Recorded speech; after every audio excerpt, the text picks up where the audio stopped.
There is a pleasure in the pathless woods. There is a rapture on the lonely shore.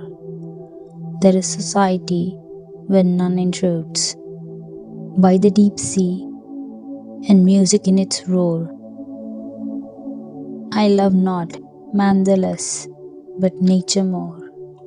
From these are interviews in which I steal from all I may be or have been before to mingle with the universe and feel what I can never express, yet cannot all conceal.